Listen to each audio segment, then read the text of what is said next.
আসসালামু আলাইকুম। এইচএসসি পরীক্ষার্থী বন্ধুরা, আজকে ইতিহাস প্রথম পত্রের ষষ্ঠ পর্ব ক্লাসে তোমাদেরকে ফ্রি অনলাইন স্কুলের পক্ষ থেকে স্বাগতম জানাচ্ছি। তোমরা ভিডিওটি মনোযোগ সহকারে দেখবে এই প্রত্যাশা ব্যক্ত করছি। তো আমরা আজকে ইতিহাসের যে বিষয়টি নিয়ে আলোচনা করব, তোমাদের পাঠ্যপুস্তক বইয়ের ইতিহাসের দ্বিতীয় অধ্যায়ের একটি পাঠ, যেটি হচ্ছে পাঠ সপ্তম পাঠের আলোচনার বিষয়বস্তু হচ্ছে ইংরেজ বিরোধী বিভিন্ন আন্দোলন।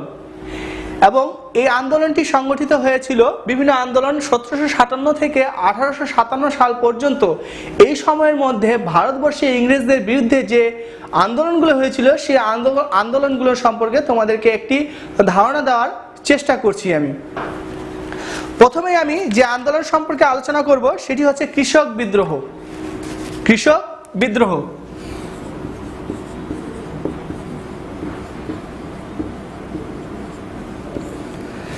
কৃষক বিদ্রোহ 1857 থেকে 1757 থেকে 1857 খ্রিস্টাব্দ পর্যন্ত এই 100 বছরে যতগুলো ইংরেজদের বিরুদ্ধে যে বিদ্রোহগুলো হয়েছিল, ইতিহাসের মধ্যে একটি উল্লেখযোগ্য বিদ্রোহ হচ্ছে এই কৃষক বিদ্রোহ। লর্ড ওয়ারেন হেস্টিংয়ের দুঃশাসনের ফলে কৃষকরা কোম্পানির বিরুদ্ধে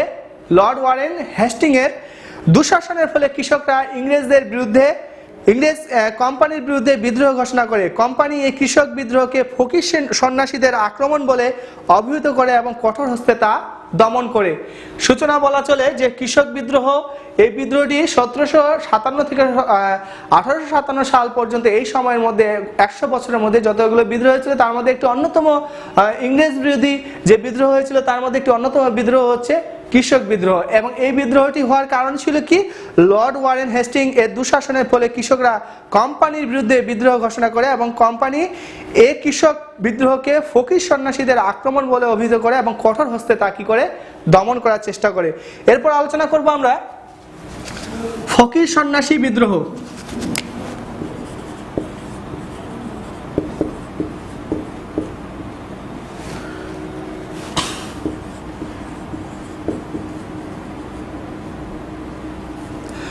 ফকির সন্ন্যাসী বিদ্রোহ সম্পর্কে আলোচনা করব। সুলতানি বা মুঘল আমলে ফকির এবং সন্ন্যাসীদের তৎপরতা ছিল। তারা সাধারণত তাদের স্থায়ী বসবাস ছিল না। তারা যেখানে সেখানে যাযাবরের মতো জীবনযাপন করতো এবং ঘুরে বেড়াতো। তারা ফকির এবং সন্ন্যাসীরা তারা ওই ভিক্ষে করে, তাদের পেশা ছিল সাধারণত মুষ্টি ও চাঁদা সংগ্রহ করে জীবিকা নির্বাহ করা। পূর্বে থেকে তারা ছিল সামরিক চরিত্রের এবং 18 শতকের রাজনৈতিক অস্থিরতা পরিবেশে তাদের সামরিক কর্মকাণ্ড বিশেষভাবে বৃদ্ধি পায়। তারা প্রথমে মীর কাসিমের হয়ে পরে নিজেরাই ইস্ট ইন্ডিয়া কোম্পানির বিরুদ্ধে বিদ্রোহ ঘোষণা করে। এ সময় ব্রিটিশ সরকার ফকির সন্ন্যাসীদের অবাধ গতিবিধি এবং তাদের ভিক্ষা মুষ্টি সংগ্রহকে বেআইনি বলে ঘোষণা করেন। তারা ব্রিটিশ সরকারের বিরুদ্ধে যখন ঘোষণা করে তখন তারা ব্রিটিশ সরকারের বিরুদ্ধে এক দীর্ঘ সশস্ত্র সংগ্রামে অবতীর্ণ হয়। ফকির দলের নেতৃত্ব দেন কে? মজনু শাহ। মনে রাখবে, ফকির দলের নেতৃত্ব দেন মজনু শাহ এবং সন্ন্যাসী দলের নেতৃত্ব দিয়েছিলেন ভবানী পাঠক। 1760 সালে বর্ধমান জেলায় সন্ন্যাসীরা ব্রিটিশদের বিরুদ্ধে প্রথম সংগ্রাম শুরু করে এবং 1760 সালে বর্ধমান জেলায় সন্ন্যাসীরা ব্রিটিশদের বিরুদ্ধে সর্বপ্রথম এই সংগ্রাম শুরু করে। তাহলে আমরা ফকির সন্ন্যাসী সম্পর্কে জানলাম যে এরা আসলে স্থায়ীভাবে কোথায় বসবাস করতো না, এদের স্থায়ী কোনো বাসস্থান ছিল না। এরা ভিক্ষে করে বা মুষ্টি বা চাঁদা তুলে তারা জীবিকা নির্বাহ করতো এবং এরা আগে থেকেই তারা সামরিক চরিত্রের অধিকারী ছিল। এবং তারা সুযোগেই একসময় কি করে, যখন তাদের আচরণ যখন দেখলো যে ইংরেজদের বিরুদ্ধে, অর্থাৎ এই ফকির সন্ন্যাসীরা যখন ইংরেজদের বিরুদ্ধে অবস্থান নিতে শুরু করলো, তখন ইংরেজরা তাদের কৌশল বুঝতে পেরে বা তাদের কৌশল বুঝতে পেরে তখন এই ফকির এবং সন্ন্যাসীদের বিরুদ্ধে তাদের গতিবিধি, অর্থাৎ তারা কি করছে না করছে সেদিকে তারা ইংরেজরা তখন তাদের দিকে নজর দেয় এবং কি করে, তাদের যে ভিক্ষাবৃত্তি পেশাটাকে সেটাকে একবারে বন্ধ করে দেয়। এর ফলে এই ফকির সন্ন্যাসীরা কি হয়, ইংরেজদের উপর ক্ষুব্ধ হয় এবং 1760 সালে সর্বপ্রথম ফকিররা সন্ন্যাসীরা ব্রিটিশদের বিরুদ্ধে প্রথম সংগ্রাম শুরু করে। তো ফকির দলের যিনি নেতৃত্ব দিয়েছিলেন তার নাম ছিল ফকির মজনু শাহ, এবং সন্ন্যাসীদের পক্ষে যে নেতৃত্ব দিয়েছিলেন তার নাম ছিল ভবানী পাঠক। বন্ধুরা, এ পর্যায়ে সংক্ষেপে আলোচনা করার চেষ্টা করি সাঁওতাল বিদ্রোহ। আমরা জানি সাঁওতালরা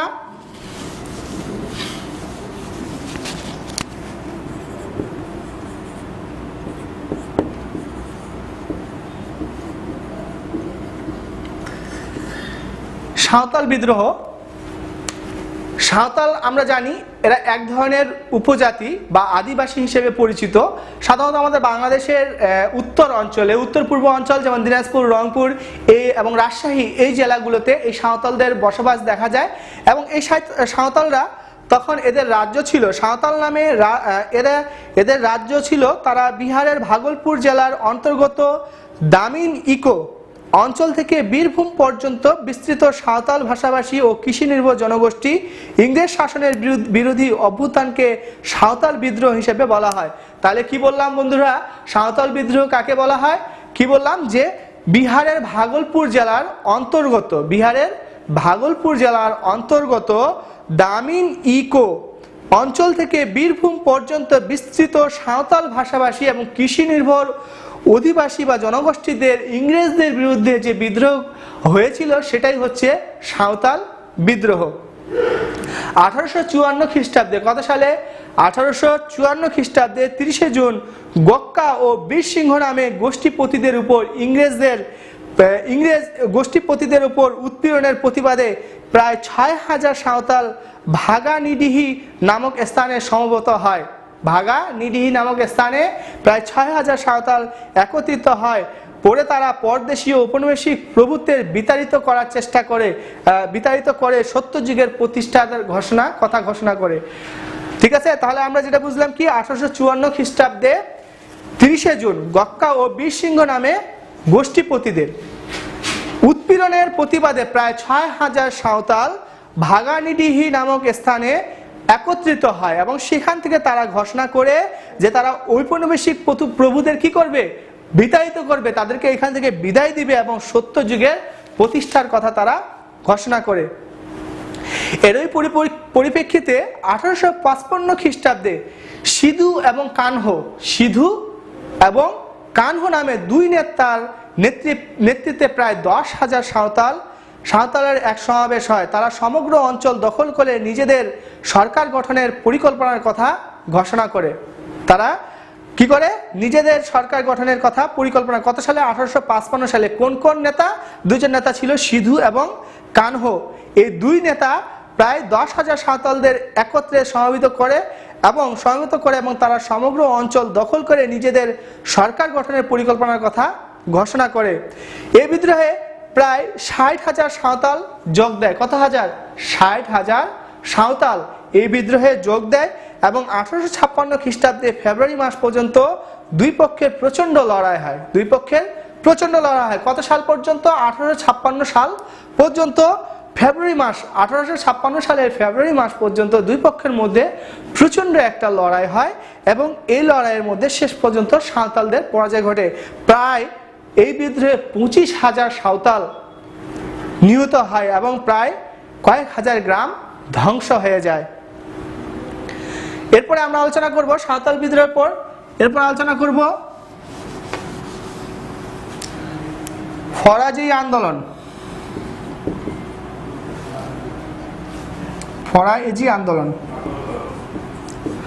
ফরাজি আন্দোলন বা ফরাজি বিদ্রোহ একই কথা। ফরাজি আন্দোলন বা ফরাজি বিদ্রোহ। হাজী শরীয়তুল্লাহ আমরা নাম শুনেছি। আমরা যখন ষষ্ঠ থেকে দশম শ্রেণীতে যখন বাংলাদেশের বিশ্ব পরিচয়, অর্থাৎ আমরা ক্লাস নবম এবং দশম শ্রেণীতে ইতিহাস বই যারা পড়েছি তারা আমরা অবশ্যই হাজী শরীয়তুল্লাহর নাম শুনেছি। হাজী শরীয়তুল্লাহর নামের সাথে ফরাজি আন্দোলনের নাম জড়িত। ফরাজি শব্দটি এসেছে ফরজ শব্দ থেকে, যার অর্থ হচ্ছে অবশ্যই পালনীয়, যেটা অবশ্যই পালন করতে হবে। তিনি এই হাজী শরীয়তুল্লাহ তিনি তার অনুসারীদের ধর্মীয় কুসংস্কার মুক্ত হয়ে মুসলমানদের অবশ্য করণীয় কর্তব্য পালনে আহ্বান জানান। এজন্য তার নেতৃত্বে পরিচালিত আন্দোলনের নাম দেন ফরায়েজি আন্দোলন। ফরায়েজি আন্দোলন শুরুর দিকে ছিল নিছক একটি ফরজ ভিত্তিক আন্দোলন, কিন্তু শেষের দিকে এই আন্দোলন কৃষক এবং শ্রমজীবীদের অধিকার আদায়ের কথা বলে এবং আদায়ের ফলস্বরূপ এই আদায়ের আন্দোলনে রূপ নেয়। এই আন্দোলনের মাধ্যমে তিনি বাংলার অবহেলিত জনগণ, নির্যাতিত কৃষক, তাঁতিসহ খেটে খাওয়া মানুষের মনের কথা তুলে ধরেন। হাজী শরীয়তুল্লাহ যখন মৃত্যুবরণ করেন তখন তার সুযোগ্য পুত্র দুদু মিয়া অসমাপ্ত আন্দোলন শুরু করেন এবং এই আন্দোলনের নেতৃত্ব দেন এবং তার নেতৃত্বে ফরাজি আন্দোলন রাজনৈতিক আন্দোলনের রূপ নেয়, কিন্তু শেষ পর্যন্ত দুদু মিয়া এই সংগ্রামে ব্যর্থ হন এবং 1860 সালে তাকে এবং ইংরেজ সরকার তাকে বন্দী করে এবং 1860 খ্রিস্টাব্দে তার মুক্তি দেওয়া হয় এবং 1862 খ্রিস্টাব্দে দুদু মিয়া ইন্তেকাল করেন এবং দুদু মিয়ার কোনো যোগ্য উত্তরাধিকারী ছিল না বলে ফরাজি আন্দোলন এখানে শেষ হয়ে যায় বা দুর্বল হয়ে যায়। তাহলে আমরা বন্ধুরা ফরাজি আন্দোলন সম্পর্কে কি জানলাম? যে ফরায়েজি আন্দোলন সম্পর্কে আমরা যেটা জানলাম যে এই আন্দোলনের সাথে যার নাম জড়িত তিনি হচ্ছেন হাজী শরীয়তুল্লাহ। আর ফরাজি শব্দটি এসেছে ফরজ শব্দ থেকে, যার অর্থ হচ্ছে অবশ্যই পালনীয়, অবশ্যই পালনীয়। হাজী শরীয়তুল্লাহ তার অনুসারীদের তিনি কি করেন? মুসলমান ধর্মকে কুসংস্কার মুক্ত করার চেষ্টা করেন এবং যে কাজগুলো অবশ্য পালনীয় সেই কাজগুলো করার জন্য আহ্বান জানান। প্রথমত এই ফরাজি আন্দোলন ছিল আসলে একটা নিছক একটা আন্দোলন, কিন্তু পরবর্তীতে এই আন্দোলন কি নেয়? কৃষক শ্রমিক জনতার আন্দোলনের রূপ নেয়। এই আন্দোলন পরবর্তীতে কৃষক এবং শ্রমিক, তাঁতিসহ খেটে খাওয়া মানুষের অধিকার আদায়ের কথা উল্লেখ করে এবং পরবর্তীতে এই আন্দোলন ধর্মীয় আন্দোলন থেকে রাজনৈতিক আন্দোলনের রূপ নেয়। যখন হাজী শরীয়তুল্লাহ যখন মৃত্যুবরণ করেন তার সুযোগ্য পুত্র দুদু মিয়া এই হাজী শরীয়তুল্লাহর অসমাপ্ত আন্দোলনকে আবার নেতৃত্ব দেওয়া শুরু করেন এবং অবশেষে 1860 সালে ইংরেজরা তাকে বন্দি করে এবং 1860 সালে তাকে কি করা হয়? ইংরেজরা তাকে বন্দি করে এবং 1860 সালে তাকে কি করা হয়? তাকে মুক্তি দেয় ইংরেজরা এবং 1862 সালে যখন এই দুদু মিয়া মৃত্যুবরণ করেন তার কোনো উত্তরসূরি ছিল না বলে হাজী শরীয়তুল্লাহর ফরাজি আন্দোলনটি কি হয়ে যায়? দুর্বল হয়ে যায় এবং এখানে এই আন্দোলনের পরিসমাপ্তি ঘটে। এরপর ওয়াহাবি আন্দোলন সম্পর্কে আলোচনা করার চেষ্টা করি।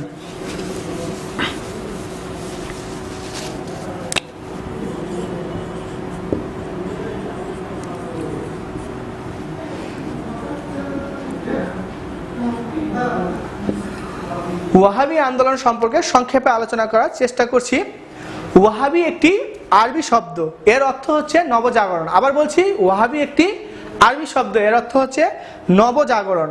18 শতকে আরবে আব্দুল ওয়াহাব নামে একজন ধর্মপ্রাণ মুসলমান তিনি ধর্মের সংস্কারের জন্য ব্যাপক আন্দোলন গড়ে তোলেন। এই আন্দোলনের বাণী ছিল ইসলাম ধর্ম ও সমাজকে কুলুষতা থেকে মুক্ত করা এবং হযরত মুহাম্মদ সাল্লাল্লাহু আলাইহি ওয়াসাল্লাম এর আদর্শ অনুসরণ করে চলা।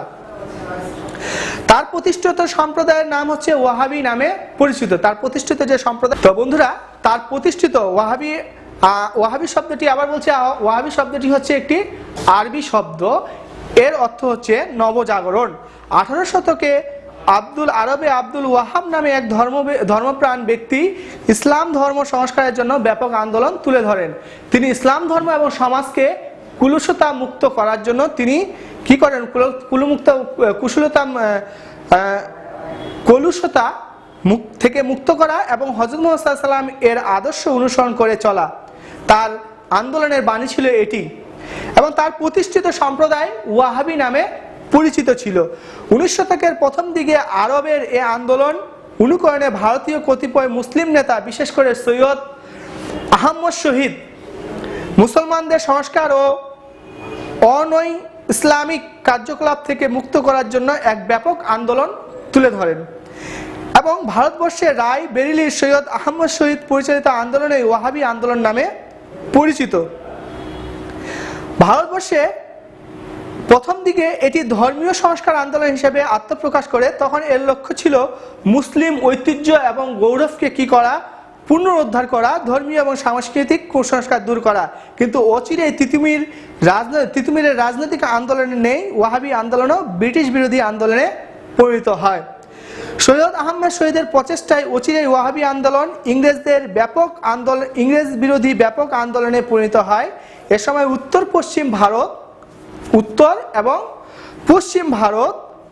পশ্চিম ভারতে বিদ্রোহের আগুন জ্বলে ওঠে এবং বাংলা বিহার মিরাট এবং হায়দ্রাবাদ প্রভৃতি স্থানেও আন্দোলনের গতি আন্দোলন প্রভাব বিস্তার করে।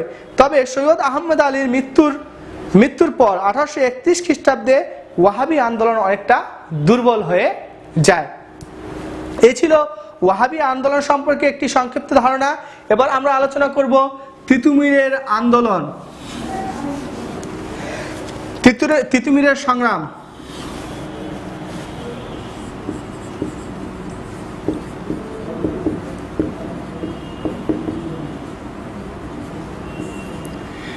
তিতুমিরের সংগ্রাম সম্পর্কে আলোচনা করার চেষ্টা করি। এই তিতুমিরের আসল নাম ছিল সৈয়দ মীর নিসার আলী ওরফে তিতুমির। 1786 সালে তিনি 24 পরগনার বারাসাত মহকুমার চাঁদপুর গ্রামে এক সম্ভ্রান্ত মুসলিম পরিবারে তিনি জন্মগ্রহণ করেন। তিনি দেখতে খুবই সুন্দর, সুদর্শন এবং সুঠাম দেহের অধিকারী ছিলেন এবং তার ধর্মীয় পাঠশালার শিক্ষকগণ তার সাহস এবং তীক্ষ্ণ মেধা ও স্মরণশক্তি দেখে আশ্চর্য হতেন।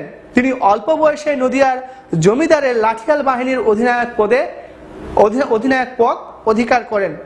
1822 খ্রিস্টাব্দে তিতুমির মক্কায় হজ করতে যখন যান তখন সৈয়দ আহমেদ বেরেলভির সংস্পর্শে তিনি তখন আসেন।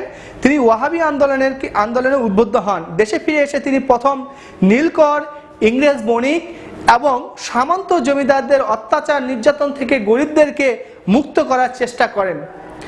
তিনি কলকাতার নিকট নারকেলবাড়িয়ায় বাঁশ দিয়ে একটা মজবুত বাঁশের কেল্লা নির্মাণ করেন। তিনি নিকটবর্তী জমিদারকে পরাজিত করে 24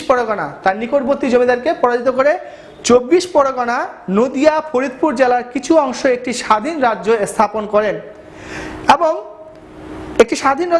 করেন এবং মিসকিন খাঁকে মন্ত্রী এবং গোলাম মাসুম খাঁকে সেনাপতি নিযুক্ত করা হয়। তিতুমিরকে দমন করার জন্য 1831 সালে 15 নভেম্বর বারাসাতের জয়েন্ট ম্যাজিস্ট্রেট আলেকজান্ডার 125 জন এক পুলিশ বাহিনী নিয়ে নারকেলবাড়িয়ায় উপস্থিত হন, কিন্তু তিতুমিরের কাছে তারা পরাজিত হন এবং চলে যান। পরবর্তীতে 19 নভেম্বর মেজর স্কট এবং আলেকজান্ডার এর সম্মিলিত বাহিনী তিতুমিরের বাঁশের কেল্লা আক্রমণ করে। ইংরেজদের কামানের গলাবর্ষণে তিতুমিরের বাঁশের কেল্লা কি হয়ে যায়? ধ্বংস হয়ে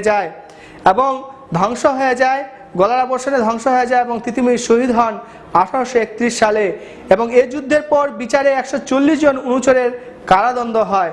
তাহলে আমরা তিতুমিরের সংগ্রাম সম্পর্কে একটি ধারণা লাভ করলাম। আবার সংক্ষেপে বলার চেষ্টা করি তিতুমিরের সংগ্রাম সম্পর্কে। তিতুমিরের আসল নাম ছিল মীর নিসার আলী।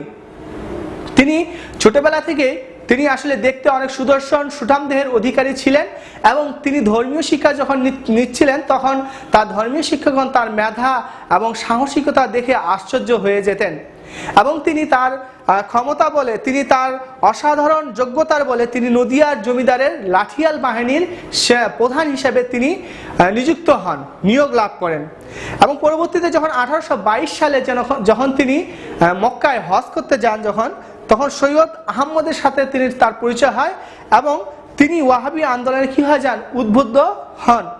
দেশে ফিরে এসে তিনি নীলকরদের অত্যাচার এবং সামন্ত জমিদার এবং ইংরেজ বণিক এদের নির্যাতন থেকে গরিব শ্রেণীর মানুষদেরকে মুক্ত করার তিনি চেষ্টা করেন এবং তিনি কি করেন? কলকাতার নিকট নারকেলবাড়িয়ায় বাঁশ দিয়ে একটি শক্তিশালী একটি বাঁশের কেল্লা নির্মাণ করেন।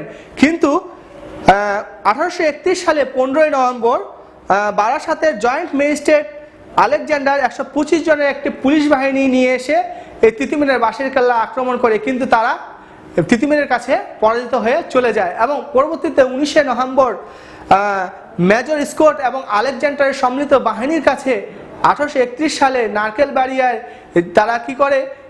এই বাহিনী গোলাবর্ষণ করে এবং গোলাবর্ষণের আঘাতে নারকেল বাড়িয়া কি হয়ে যায়, ধ্বংসস্তূপে পরিণত হয় এবং 1831 সালে এই তিতুমির কি হন, মৃত্যুবরণ করেন এবং এভাবেই এই তিতুমিরের সংগ্রাম কি হয়ে যায়, নিস্তব্ধ হয়ে যায় এবং শেষ হয়ে যায়।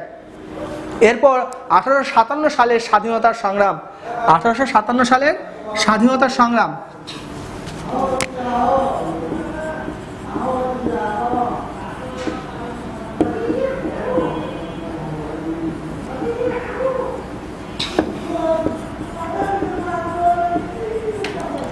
স্বাধীনতা সংগ্রাম বা সিপাহী বিদ্রোহ। 1857 সালে স্বাধীনতা সংগ্রাম বা সিপাহী বিদ্রোহ। ভারত উপনিবেশিক ইতিহাসে 1857 খ্রিস্টাব্দের স্বাধীনতার সংগ্রাম এক অভূতপূর্ব ঘটনা। ব্রিটিশ ঐতিহাসিকরা এই মহাসংগ্রামকে সিপাহী বিদ্রোহ নামে অভিহিত করলেও ভারতীয় ঐতিহাসিকদের মতে এটা ভারতবর্ষের প্রথম স্বাধীনতার সংগ্রাম। এই স্বাধীনতার সংগ্রামের কারণগুলো সম্পর্কে যদি আমি আলোচনা করি, প্রথমেই বলবো লর্ড ডালহৌসি। প্রথমে যে কারণটা ছিল রাজনৈতিক কারণ। লর্ড ডালহৌসির সাম্রাজ্য বিস্তারের নীতি দেশীয় রাজন্যবর্গ সহজভাবে মেনে নিতে পারেননি, কারণ তারা তাদের ক্ষমতার অধিষ্ঠিত থাকার নিশ্চয়তা দেয় না। ডালহৌসির সত্য বিলোপ নীতি, যেটা এর আগে আমি আলোচনা করেছিলাম, যে কোনো রাজা, দেশীয় রাজার যদি অপুত্রক অবস্থায় মারা যায় তাহলে সে রাজ্য সম্পূর্ণ ইংরেজদের নিয়ন্ত্রণাধীন, অর্থাৎ ইংরেজদের কর্তৃত্বে বা ইংরেজদের দখলে বা ইংরেজদের অধীনে চলে যাবে। কিন্তু ডালহৌসি এই প্রবর্তন করেছিলেন সত্য বিলোপ নীতি। এই নীতি দ্বারা সাতরা, ঝাঁসি এবং সম্বলপুর ও নাগাপুর রাজ্য দখল করেন। আরও কয়েকটি রাজ্যকে অপমানজনক চুক্তি করতে বাধ্য করেন।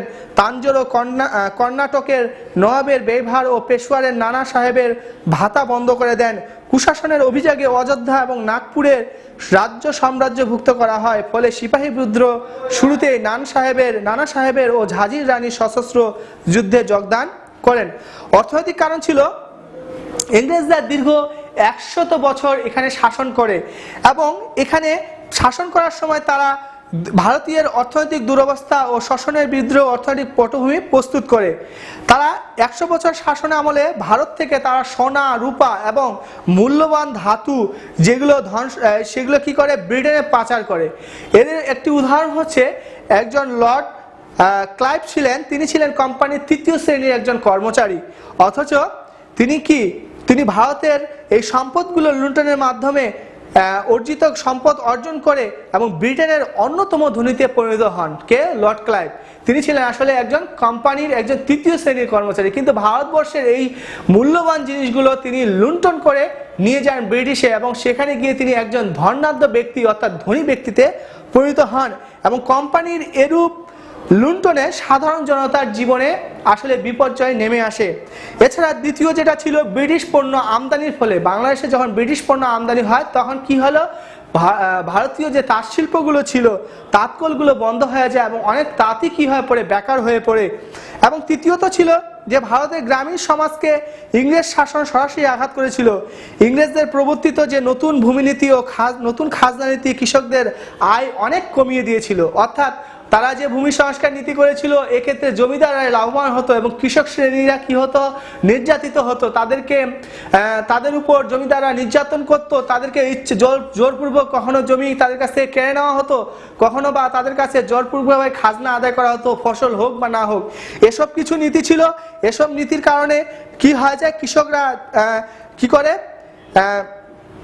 কৃষকরা তারা কি হয়ে যায়, অসহায় হয়ে যায়। এককালে এই শাসক, ধনী, অভিজাত ও রাজকর্মকর্তা, মুসলমান, ব্যবসা বাণিজ্যের জমিদার ও চাকরি হারিয়ে একসময় কি শুধু কৃষকরা না, এবং এক্ষেত্রে অনেক জমিদার তালুকদারও কি হয়ে যায়, নিলামে বিক্রি হয়ে যায়।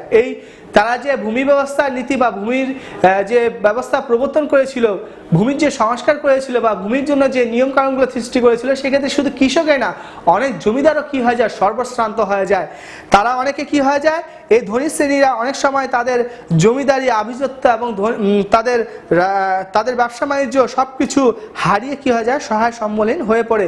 এটা ছিল একটি অন্যতম অর্থনৈতিক কারণ। আরেকটি কারণ ছিল যে ইংরেজ শাসনে 100 বছরে মহাজন সুদখোর জমিদার এবং নীলকরদের অত্যাচার তীব্র আকার ধারণ করেছিল। সাধারণ মানুষের দুর্গতি ও অপমান সহ্যের সীমা ছাড়িয়ে গেছিল। এই কারণেও এই 1857 সালে ভারতীয় স্বাধীনতা সংগ্রাম হয়েছিল। বা সিপাহী বিদ্রোহ সংগঠিত হয়েছিল। সামাজিক ও ধর্মীয় কারণ, ভারতবর্ষে ইস্ট ইন্ডিয়া কোম্পানি যারা গভর্নর নিযুক্ত হয়েছিলেন তারা আসলে ভারতের অনেক উপকারও করেছিলেন, অনেক সমাজ সংস্কারমূলক কাজ করেছিলেন, যা আসলে ভারত সমাজের ক্ষেত্রে অনেক ইতিবাচক ভূমিকা রেখেছিল। যদিও বা আসলে এই সংস্কারগুলোর পিছনে যেমন সীতাদাহ প্রথা বিলুপ্ত সাধন, তারপরে হচ্ছে শিশু হত্যা বন্ধ, নরবলি প্রথা বন্ধ, তারপরে বিধবা বিবাহ আইন প্রচলন, এই বিধবা বিবাহ আইন প্রচলন, এই সংস্কারগুলো ভারতীয় জনগণের মধ্যে একটা ইংরেজদের প্রতি ক্ষুব্ধ প্রতিক্রিয়া সৃষ্টি করে। যদিও বা ঈশ্বরচন্দ্র বিদ্যাসাগর, রাজা রামমোহন রায় তাদের সমর্থনে ইংরেজরা এই সংস্কারগুলো করতে সচেষ্ট হয়েছিল, কিন্তু তারপরেও সাধারণ জনগণ ইংরেজদের প্রতি ক্ষুব্ধ ছিল। যে এই একটি কারণে, সামাজিক ও ধর্মীয় কারণও কি 1857 সালে স্বাধীনতার সংগ্রাম সংগঠিত হয়েছিল। সামরিক কারণ ছিল যে ভারতবর্ষে সাধারণত সেনাবাহিনীতে ইউরোপীয় এবং ভারতীয় উভয় দেশের নাগরিকরাই এই সেনাবাহিনীতে চাকরি করত। সেক্ষেত্রে সাধারণত ইউরোপীয় যে সৈনিকরা ছিল তাদেরকে বেশি বেতন এবং ভাতা দেওয়া হতো এবং ভারতীয় সৈনিকদের কম বেতন ভাতা দেওয়া হতো, এবং ইউরোপীয় যে সৈনিকরা ছিল তাদেরকে উচ্চ পদস্থ পদমর্যাদা প্রদান করা হতো, কিন্তু ভারতীয় সৈনিকদেরকে সেরকম মর্যাদা প্রদান করা হতো না। এবং ইউরোপীয় যে সৈনিকরা ছিল বা ইউরোপীয় সামরিক কর্মকর্তা যারা ছিল তারা এই ভারতীয় সৈনিকদের সাথে খুব দুর্ব্যবহার এবং খারাপ আচরণ করত। এবং যখন বাহিরে কোনো দেশে যুদ্ধ সংগঠিত হতো বা যুদ্ধ লাগতো, তখন এই ভারতীয় সৈনিকদেরকে বাহির দেশে যুদ্ধ করার জন্য পাঠানো হতো, কিন্তু সে সময় তারা তাদের পর্যাপ্ত ভাতা পেত না। কিন্তু এই ইউরোপীয় সৈনিকরা এদেশেই থাকতো এবং এখানেই তাদেরকে যুদ্ধ করতে যেতে হতো না, এবং তারা এখানে থাকতো এবং তাদের ভাতা অবশ্যই তাদের প্রাপ্য ভাতা পেত। এখানে ভারতীয় এবং ইউরোপীয় সৈনিকদের মধ্যে যে একটা বৈষম্য সৃষ্টি হয়েছিল, এই বৈষম্যটাও 1858 সালে স্বাধীনতার সংগ্রামের একটি অন্যতম কারণ হয়ে দাঁড়ায়। এবং এই কারণগুলোতে এই কারণে আমরা দেখলাম যে 1857 সালে স্বাধীনতা সংগ্রাম যেসব কারণে সংগঠিত ছিল তার মধ্যে একটি অন্যতম কারণ ছিল, সেটি ছিল রাজনৈতিক কারণ, দ্বিতীয় যেটা ছিল অর্থনৈতিক কারণ, তৃতীয় হচ্ছে সামাজিক ও ধর্মীয় কারণ, চতুর্থ হচ্ছে সামরিক কারণ। তৃতীয় হচ্ছে সামরিক কারণ। এবং এই বিদ্রোহ কিভাবে দমন করা হয়? 1857 সালের এই বিদ্রোহটাকেও দমন করা হয়। ইংরেজ বিরোধী এই সিপাহী বিদ্রোহ দমন করার দায়িত্ব গ্রহণ করেন গভর্নর জেনারেল লর্ড ক্যানিং। কি নাম? লর্ড ক্যানিং। সিপাহী বিদ্রোহ দমন করেন লর্ড ক্যানিং। তিনি হেনরি লরেন্স এবং হিলবক, কালন এবং ক্যাম্পবেল এই প্রমুখদের সহযোগিতা নিয়ে তিনি কঠোরভাবে সিপাহী বিদ্রোহ দমন করেন। এবং সিপাহী বিদ্রোহের ফলে, অর্থাৎ এই বিদ্রোহ দমন করা হলো, এই বিদ্রোহের ফলে একটা ভারত উপমহাদেশে একটি নতুন যুগের সূচনা হয় এবং এই বিদ্রোহের ফলে বহু অনিশ্চয়তার অবসান ঘটে।